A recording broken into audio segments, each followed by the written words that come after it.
అందరికీ నమస్కారం. కుప్పంలో చంద్రబాబు నాయుడు గారు ఓడిపోతారంటూ వైసీపీ శ్రేణులు గ్లోబల్ ప్రచారం చేస్తున్నారు. పనిగట్టుకొని రోజు ఏదో ఒక ఛానల్లో తప్పుడు ప్రచారాలు చేస్తూ ఆనందపడుతున్నారు. అయితే వాస్తవానికి చంద్రబాబు నాయుడు గారు 8వసారి గెలిచి రికార్డు సృష్టిస్తారు. తిరిగి ఈ ఆంధ్రప్రదేశ్ రాష్ట్ర ముఖ్యమంత్రిగా పదవి చేపట్టి స్వర్ణయుగం సృష్టిస్తారన్నది అందరికీ తెలిసిన విషయం. దాంట్లో డోకానే లేదు. వరుసగా 7 సార్లు గెలిచిన వ్యక్తిని ఇప్పుడేదో ఓడిస్తామని చెప్పి ప్రగల్భాలు పలకడం వైసీపీ నేతలకు తగదని. గతంలో వైఎస్ రాజశేఖర రెడ్డి గారు కూడా చాలా ప్రయత్నాలు చేసి విఫలమయ్యారు. మొన్నెప్పుడు లాక్డౌన్ కాలంలో జరిగిన స్థానిక సంస్థల ఎన్నికల్లో వైఎస్ఆర్ పార్టీ నాయకులు పోలీసులను అడ్డు పెట్టుకుని ఆ లాక్డౌన్ పీరియడ్లో ఎవరు రాకపోవడం వల్ల వాలంటీర్ల సహాయంతో అక్రమాలు చేసి అడ్డదారుల్లో స్థానిక సంస్థల ఎన్నికల్లో గెలిచారు. ఆ వాపును చూసి బలుపనుకుంటున్నారు. అంతే తప్ప వాస్తవానికి అక్కడ చంద్రబాబు నాయుడు గారిని ఎవరు ఏమీ చేయలేరు. ఆయన ఓడించడం ఎవరి తరము కాదని మనం ఒకసారి ఆయన ఎన్నికల్లో గెలిచిన డేటాను పరిశీలిస్తే కూడా అది అర్థమవుతుంది.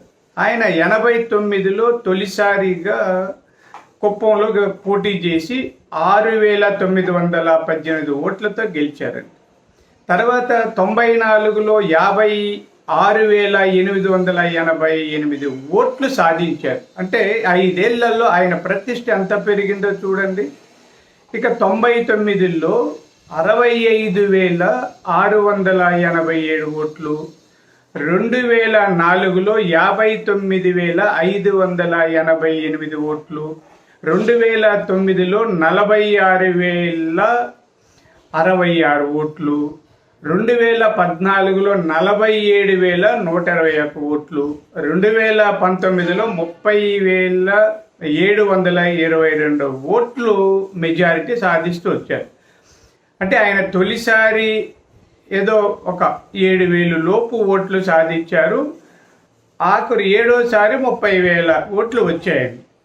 ఈ మధ్యలో 65,000 ఓట్లు పైగా కూడా సాధించిన దాఖలాలు ఉన్నాయి. ఇవన్నీ పరిశీలించినా, ఏ లెక్కలు వేసినా, ఎలా చూసినా చంద్రబాబు నాయుడు గారు భారీ మెజారిటీతో గెలుస్తారన్న విషయం స్పష్టంగా తేలిపోతుందండి. ఇప్పటికైనా వైఎస్ఆర్ పార్టీ నాయకులు గ్లోబల్ ప్రచారం చేయడం మానుకోండి.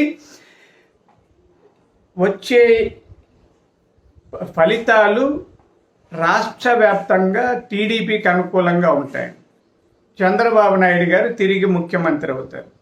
మా ఉమ్మడి చిత్తూరు జిల్లాలో ఉన్న 14 స్థానాల్లో మెజారిటీ స్థానాలు, దాదాపు 10 స్థానాల వరకు టీడీపీ గెలుచుకుంటుందన్న విశ్వాసం మాకుంది. వైఎస్ఆర్ పార్టీ వాళ్ళు ఇక నుంచి అయినా జాగ్రత్తగా మాట్లాడడం నేర్చుకుంటే మంచిదనేది నా హితవండి.